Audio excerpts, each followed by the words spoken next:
Yo, what is going on, you guys, and welcome to another Orion Tech Tips video. In today's video, we'll be discussing the iPhone 13 mini, be discussing the specs, and then I will say my opinion about it, whether if I think it's worth it or not. I haven't really been doing a lot of phone videos just because I've been more busy, but I certainly can get back into it, just discussing some specs. I haven't really been doing computers just because chip prices are just through the roof lately. And yeah, I could get back into it. There's definitely some stuff I want to talk about. I just need to make the time for it. But you know what? So yeah, this video will be discussing the iPhone 13 mini.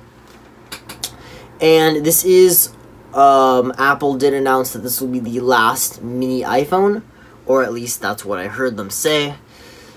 Will it be? Maybe or maybe not.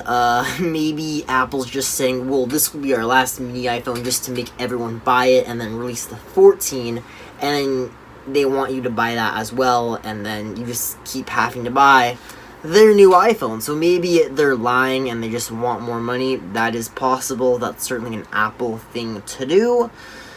But, you know, until the 14 is released, we don't really know. So, of course, as the name suggests, this is a mini, so this is a 5.4-inch 1080 by 2340 pixels per inch, so pretty much just a 1080p display. This is actually a good display. I know, like, in terms of size, expect the 5S or SE 2016. That is what to expect. Those are 4-inch displays, but you get 5.4 inches, so definitely more increased there, so that is cool. However, this is just 60 hertz, not 120. I know some people said the iPhone 13 was 120 hertz. No, it's not. It's only 60. Only the pros have that 120 hertz. Okay, I'll get more into that, but that is kind of ridiculous. So yeah, this phone is $700 US. I will start by saying that. And it has 4 gigabytes of RAM, so 2 gigabytes less than the Pro phones of the 13 series. I did already cover the 13 Pro, and I'll be covering the 13 Pro Max in an upcoming video. So, A15 Bionic, you're still getting that same chip, and I believe that is on the 5nm process, and it is a 3-core, 3-thread chip, the same as most of the past Apple ones. So, it is faster, more optimized, but in terms of raw performance, it's not that much powerful. But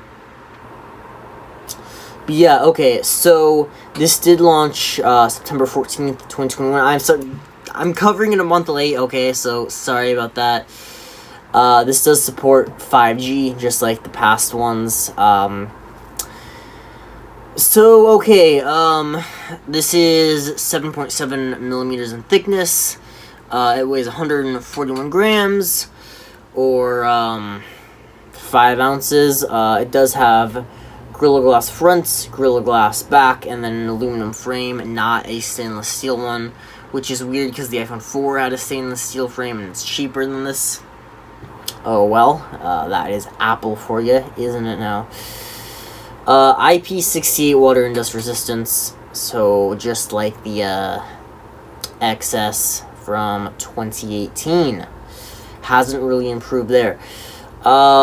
Super Retina XDR OLED HDR10 Dolby Vision with 800 nits, peaks at 1200 nits. That is actually, that's actually really good. So, definitely a good quality display, not so much a fast display. But, you know, software-wise, it is quite optimized. So, of course, launches with iOS 15. It advertises a hexa-core CPU, however, that is kind of misleading. I mean, if I labeled, like, I know Intel was, like, trying to, like, do, like, some sneaky thing with the Skylake, and Kaby Lake Pentium chips, calling them quad-core, when realistically it was 2-core, 2-thread, so that's not the same as quad-core.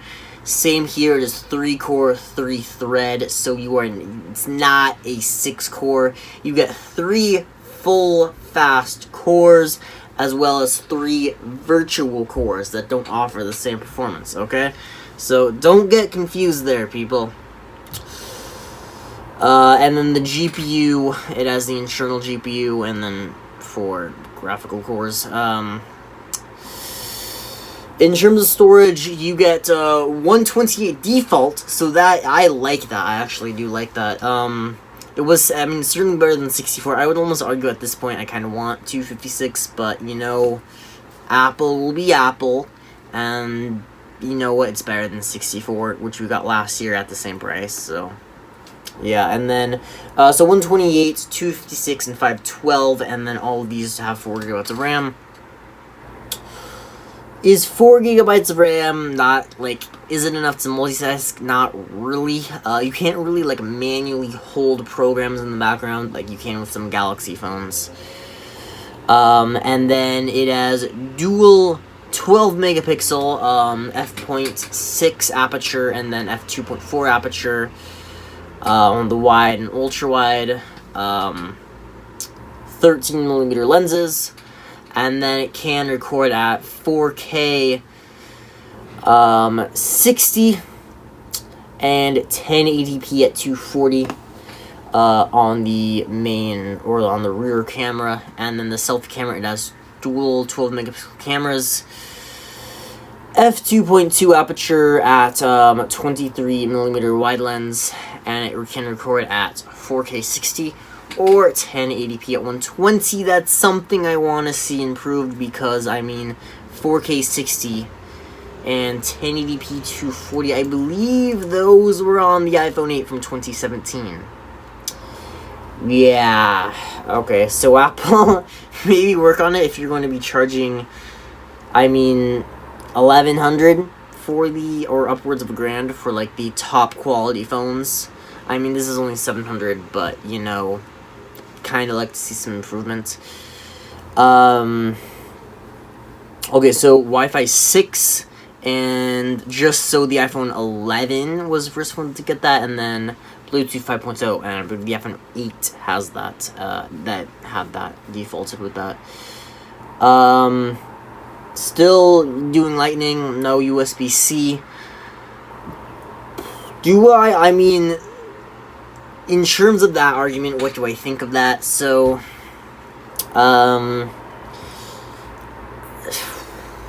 I feel like I might be in the minority here, but I'm kind of okay with that. I know a lot of people say that, well, everything is USB-C, and I mean, maybe for you, but for me, not really. I mean, my AirPods, my iPhone, I mean, is all Lightning. I don't use a MacBook, and I don't use an iPad, because I personally think both of those things are overpriced garbage. You could kind of argue that for the AirPods, but I do think they serve a purpose. And I'm against Macs. I've stated that previously. I'm not a fan of them for the price of the specs, like for the price point, and then for the specs that you get. I think it is a complete ripoff. I know some people will disagree with me, but I mean, the MacBook Airs are just a joke. They can't do really anything. I mean, the people who I know own them, like, they just browse the web, watch Netflix, and check their email. You can do that on, like, a $200 Chromebook. Like, you don't, I mean, and then if I needed portability, I would just buy a PC. I would just buy a laptop, Windows-based, of course, and then a desktop. Obviously, I would just build that to save the most amount of money. So yeah, I mean, that I know that's kind of off topic, but that's just what I think about the MacBooks. And USB-C, so I mean, Lightning, it's pretty fast, at least for the fast chargers. 23 watts, I believe, is what it charges at. Okay, so... Oh, 18 watts. Okay, sorry. I guess the Pro was charged at 23 watts. Ridiculous. Okay, so, and then MagSafe wireless charging, is 15 watts, which I guess is an improvement from the 12.5 of the, 12 mini. And then you get a 2438 milliamp hour battery, which is, it actually is quite good, certainly improvement from the 12. I believe, I mean, the 11 series beat out the 12 on some battery tests I've seen.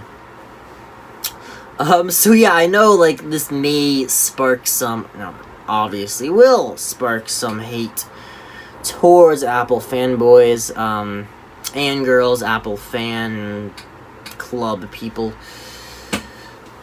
But I mean, okay, so $700, I mean, if you want this phone, yeah, go grab it. I don't know, like, why am I making these videos? It certainly wasn't on my plan, but then some people asked, do you have videos about the new iPhones?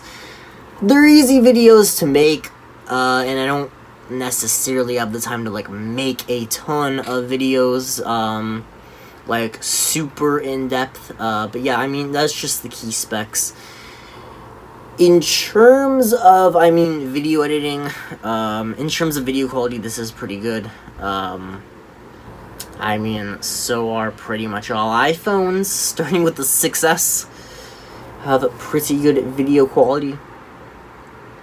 4 GB of RAM. Okay, so I want to see a faster display, more RAM. I mean, the camera.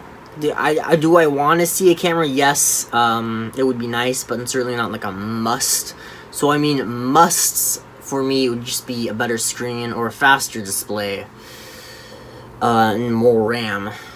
Really, I mean, that's it. I mean, it does have a good graphical chip, and it does have a good processor.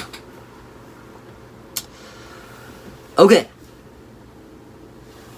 Sorry if... Yeah, so again, $700, American. Would I personally buy this phone? No. I mean, it kind of does serve a purpose. Something I would recommend checking out is this phone isn't... I mean, it certainly has better battery life than the 12 mini. But if you just want a mini phone, if you want this phone, I'm guessing you don't care about the battery life. So the 12 mini, it's cheaper now, so maybe you just want to snatch that up. But yeah, I mean, if you're not interested in this, I certainly will be covering the 13 Pro Max. And I'll certainly be making more content in the future, so leave a comment what you want.